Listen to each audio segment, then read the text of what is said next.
Untuk pembahasan selanjutnya, kita akan membahas tentang kesetimbangan benda tegar. Benda tegar itu sendiri adalah benda yang tidak berubah bentuk dan ukurannya ketika setelah dikenai oleh gaya. Nah, untuk syarat kesetimbangan, di sini kita punya dua. Satu, resultan gaya translasinya itu sama dengan 0. Kemudian yang kedua, syaratnya resultan gaya rotasinya juga sama dengan 0. Nah, ini adalah syarat kesetimbangan. Setimbang itu seimbang ya. Sistem tidak berubah ketika sudah dikenai oleh gaya. Contoh soalnya di sini satu buah batang homogen diletakkan di atas lantai. Nah, lantainya di sini kasar. Sementara dindingnya itu licin. Jadi kan kita tahu nanti pergerakannya kemana. Di sini disebutkan titik A dan B, maka di sini kita bisa tuliskan titik C atau bisa O atau yang lainnya terserah. Kemudian diketahui jika batang homogen ini memiliki panjang 5 meter,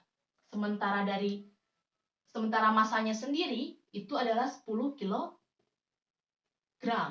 Massa dari batang homogen yang disenderkan di dinding ya. Kemudian untuk jarak dari C ke B itu 3 meter. Nah, di sini 3 meter, panjangnya 5 meter. Meskipun dari A ke C kita tidak tahu, tapi ketika kita melihat ini gambarnya adalah bentuk segitiga siku-siku, maka kita bisa tentukan nilai panjang dari A ke C. Menggunakan Pythagoras, di sini akan mendapatkan nilai 4 meter. Ini kan nilai istimewa ya. 3, 4, 5.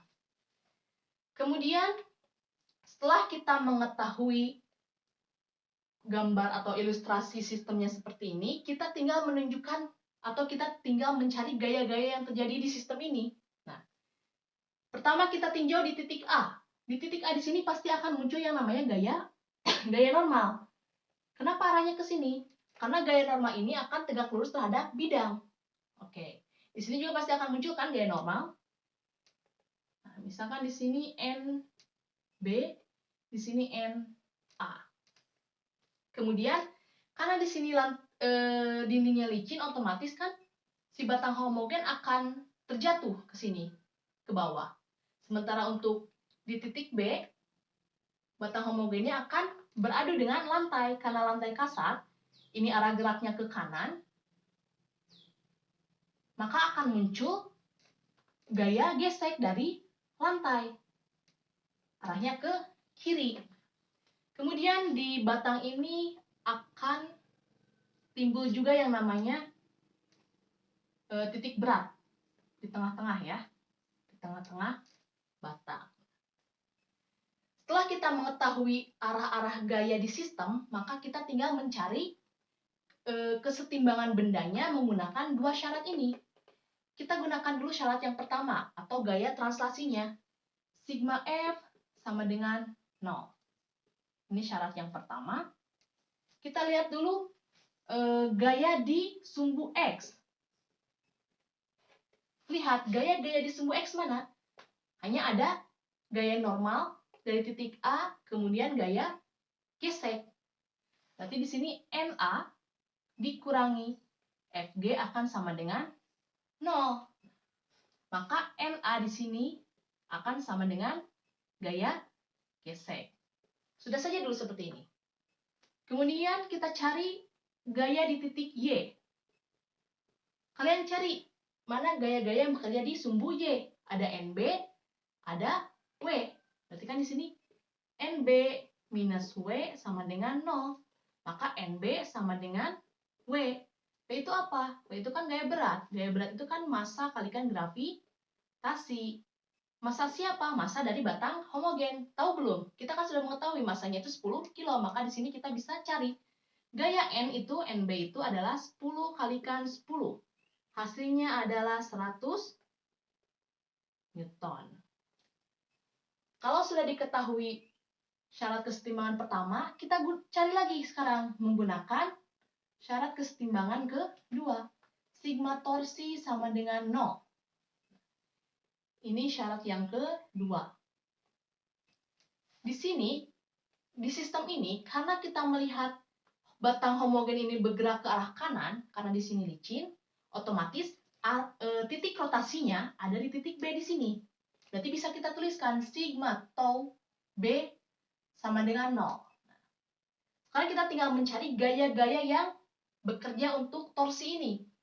Untuk syarat kesetimbangan nomor 2. Pertama kita lihat di titik A.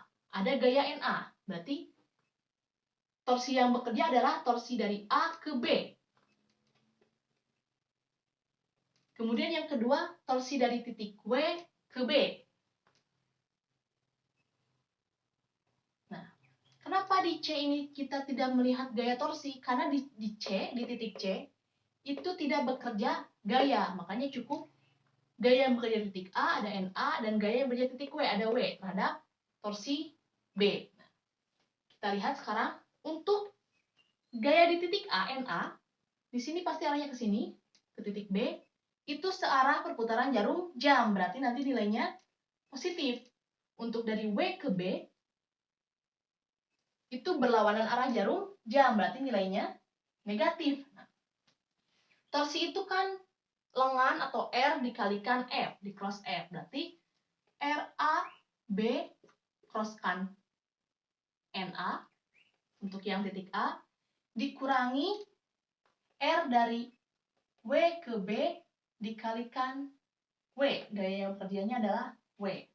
Nah, untuk panjang RA ke B, hati-hati bukan panjang dari RA ke B sini. Karena kalau ini, itu adalah panjang dari batang homogen. Sementara yang kita perlukan adalah panjang dari gaya NA terhadap titik rotasi, terhadap titik B. Berarti dari sini kan ya.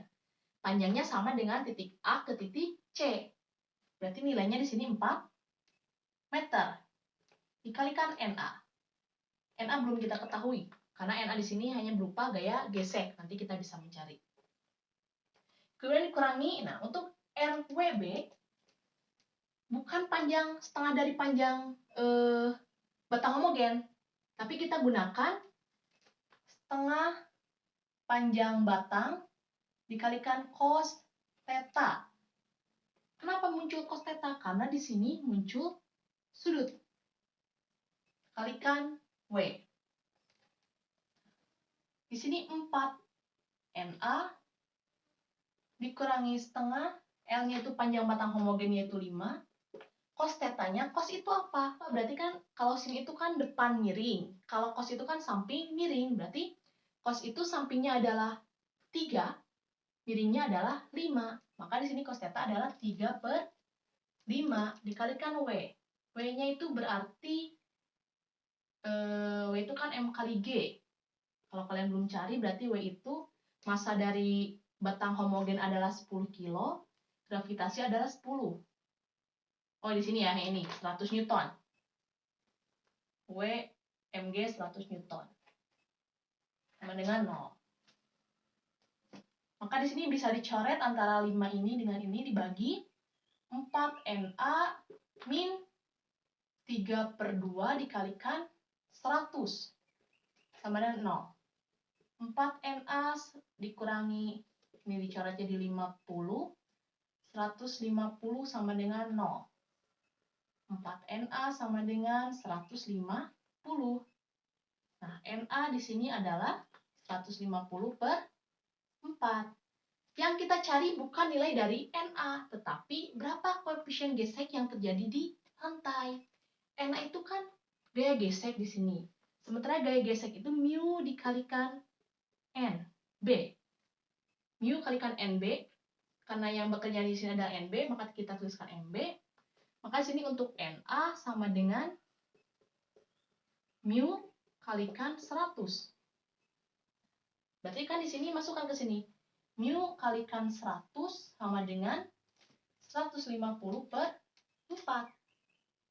Maka jadi mu sama dengan 150 per kalikan 400. Hasilnya adalah 15 per 40 itu